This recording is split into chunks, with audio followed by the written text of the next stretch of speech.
Pas un seul pick-up, hein. Des pick-up étaient aux alentours de notre siège le samedi.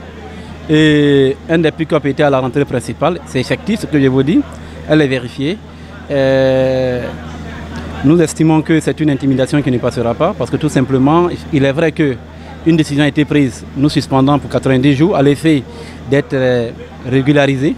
Donc nous travaillons à cela et je ne vois pas pourquoi on enverrait des pick-up pour entourer notre siège, pour nous empêcher d'avoir accès à notre siège, pour préparer, disons, notre régularisation. Alors, selon vous, vous dites que c'est une intimidation ou ça visait à vous empêcher de venir là? Effectivement, c'est tout ça qui appelle de l'intimidation, nous empêcher de venir au siège, c'est une intimidation. S'ériger là-bas, prendre là-bas des positions, je pense que cela n'engage ou n'apportera rien vraiment à l'élan qui consiste à bâtir la Guinée à laquelle nous croyons. Effectivement, hein, ce même jour, effectivement, nous leur avons remis la lettre du ministre attestant effectivement que nous devons travailler en accès à nos locaux de sorte à régler notre situation comme le veut le MATD. Et nous travaillons à cela.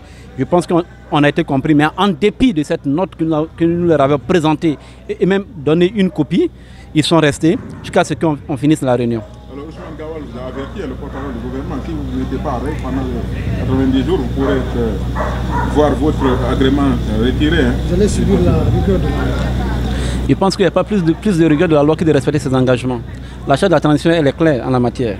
Je pense que ces propos s'adressent plutôt au CNRD et je pense qu'il veut s'adresser au CNRD en utilisant les partis politiques. Je pense que c'est bien compris.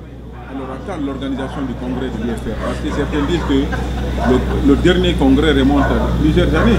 Bon, en fait, je ne vais pas rentrer dans cette spéculation. Effectivement, ce parti est né il y a plus de 33 ans, il a plus de 30 ans, effectivement, l'UFR.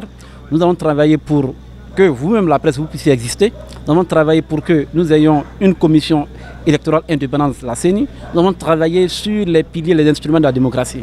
Et aujourd'hui, nous nous trouvons dans une situation que vous-même, vous saviez, les partis qui ont été accrédités sont 90, plus de 90 de ces partis politiques n'étaient même pas à leur assemblée générale. Je pense que hier, vous avez pu faire le tour. Combien de ces partis ont tenu leur assemblée générale?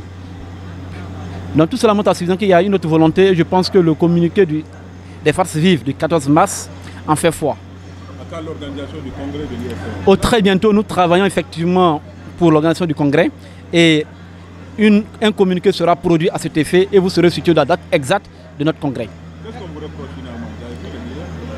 Effectivement, c'est suite après notre déclaration que la notification nous a été envoyée. On a vu entre autres le fait que nous n'avons pas de compte bancaire.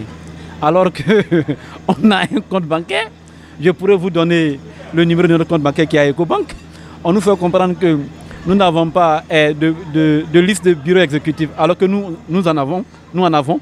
Et voilà autant d'éléments qu'on nous a dit ne pas donner ou ne pas avoir qui réellement existent.